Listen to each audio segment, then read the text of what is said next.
So maybe it's just because I live in one of the states, but over the last few years, I've heard nonstop conversation about people flooding to two states in particular, Florida and Texas. So I thought I'd compare the two to show you which one is actually better.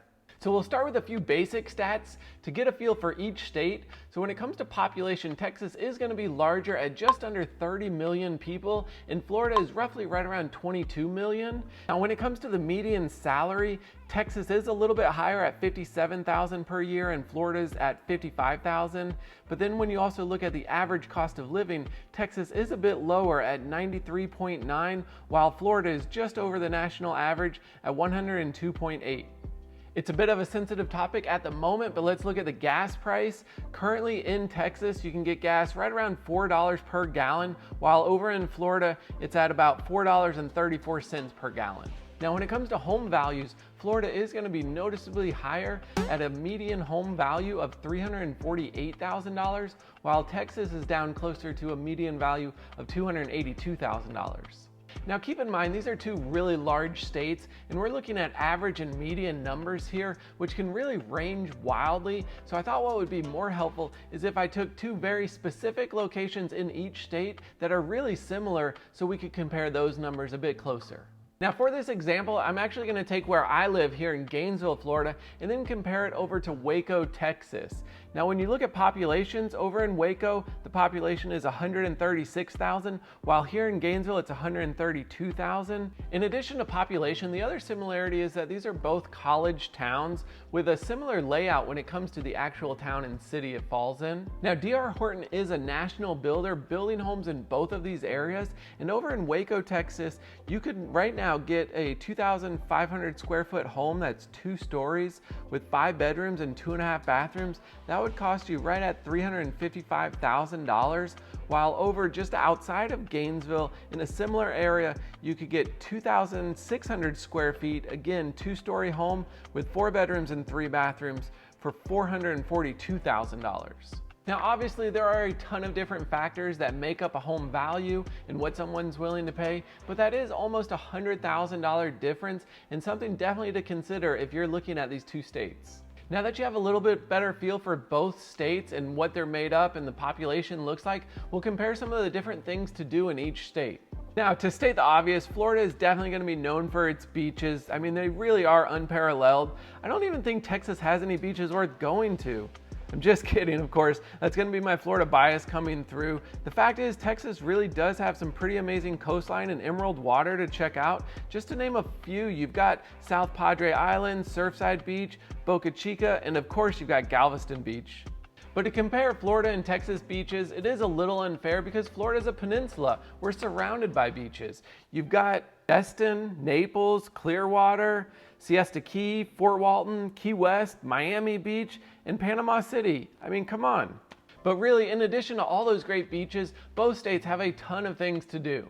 Now, of course, one of the most popular destinations over in Texas is actually going to be in San Antonio with the River Walk and all of its shopping and dining. But in addition to that, you've got the Texas Capitol, which is just beautiful. And then you've also got places like the Houston Museum of Natural Science, the Fort Worth Zoo, and of course, where the Cowboys play over at AT&T Stadium. And let's not forget about the Alamo. Now, when it comes to Florida and things to do, of course, the first thing that's going to come to mind is going to be the theme parks, and Florida has definitely got you covered there. Between Disney World, Wizarding World of Harry Potter, Busch Gardens, Islands of Adventure, all of those different places, Florida Aquarium, NASA Kennedy Space Center, and then we've also got some history over here in Florida with the oldest Spanish restaurant in the country, which is going to be the Columbia.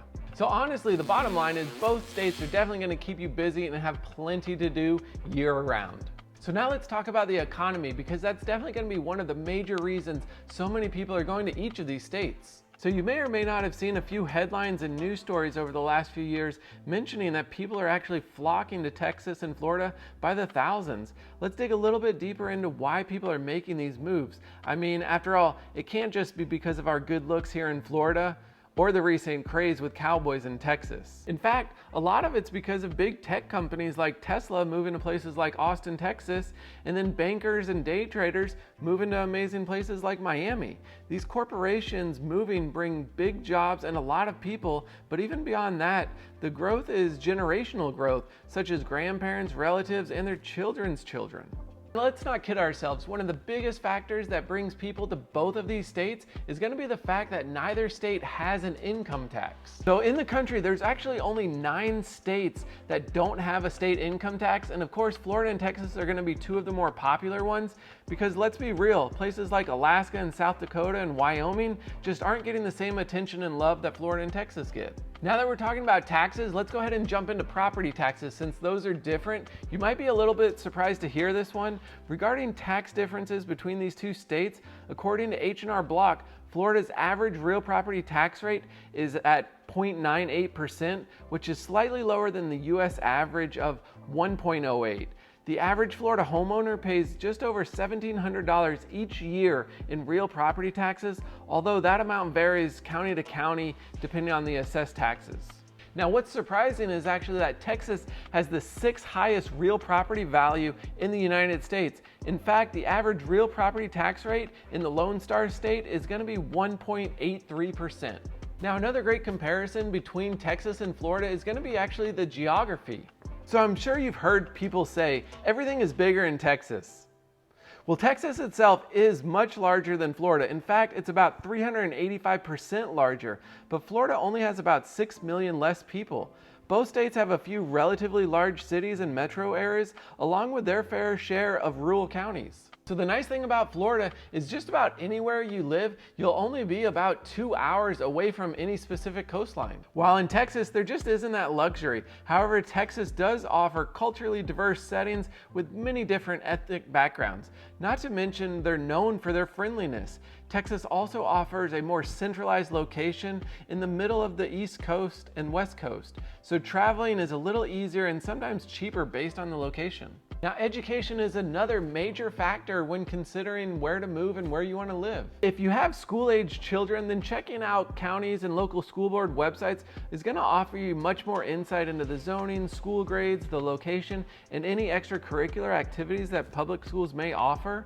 But if you have older kids that are looking at college, it'd be really great to go ahead and figure out where they're going to end up, because if you could establish residency in your new state for long enough for your child to receive in-state tuition, that could be a huge savings.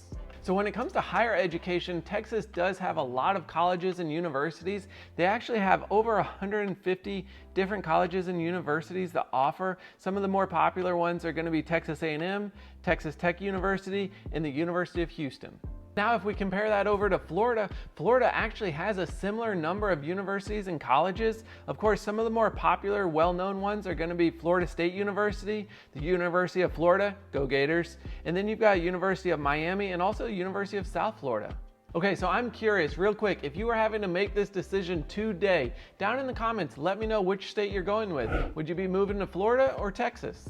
All right, are you ready? Now, the #1 big difference between these 2 states is affordability.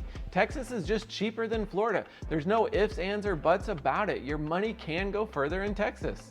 The overall cost of living in Texas is about 8 points below Florida, while the housing industry is a whopping 15 points lower than Florida. So at the end of the day, you can probably get a little more house for your money in Texas. Now keep in mind, a home in the historic district of Austin versus a mobile home on half an acre in Mayo isn't exactly a fair comparison. So keep in mind that when it comes to comparing your location on what state or what area you want to move to, make sure you're comparing similar factors. Now, to dive in a little bit further to cost of living, what you'll want to do next is go ahead and watch this video where I share with you exactly what you can expect when it comes to cost of living here in Florida.